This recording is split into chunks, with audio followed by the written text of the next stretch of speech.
শুরু করলো আবারও।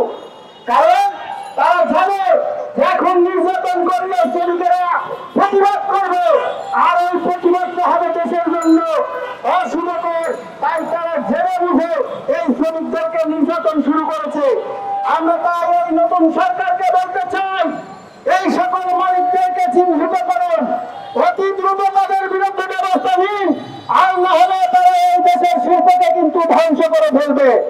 সম্মানিত উপস্থিতি, আপনারা জানেন পুলিশের মধ্যে পরিবর্তন এসেছে, সকল প্রশাসনের মধ্যে পরিবর্তন এসেছে, কিন্তু আমরা যদি বলতে চাই এই শিল্প পুলিশের মধ্যে কোনো পরিবর্তন আসে নাই।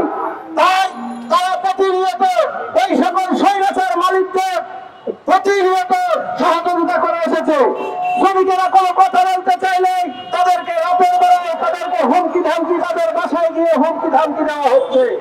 সম্মানিত উপস্থিতি, আমরা আশুলিয়াতে এই শ্রমিক নির্যাতনের প্রতিবাদে যখন আমরা তো একটি মানববন্ধন করতে চেয়েছিলাম, সেই শিল্প পুলিশের প্রতিনিধিরা আমাদেরকে রাতের বেলা হুমকি দেওয়া হচ্ছে, আপনারা কি দেশে থাকতে চান কিনা, আপনাদের কিন্তু অবস্থা খারাপ হবে, আপনারা কোনো কথা বলতে পারবেন না, তাহলে কিসের বৈষম্য বিরোধী আন্দোলন হলো, কিসের স্বাধীনতা পেলাম?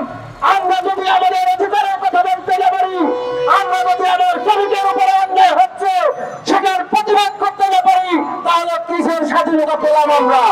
তাই আমরা বলতে চাই, এই চিহ্নিত করে যে সকল গার্মেন্টস মালিকেরা শ্রমিক হয়রানি নির্যাতন করছে, প্রতিনিয়ত ছাঁটাই করছে, তাদেরকে ব্ল্যাক লিস্টের মাধ্যমে মানবাধিকার লঙ্ঘন করছে, তাদের বিরুদ্ধে অতি দ্রুত তাদের বিরুদ্ধে ব্যবস্থা নিতে হবে। সম্মানিত উপস্থিতি, আপনারা জানেন এই স্বৈরাচার মালিকদের যেভাবে প্রশাসন থেকে সহযোগিতা করা হচ্ছে, একটা সময় এই শ্রমিকেরা আবারও ফুসে উঠতে পারে।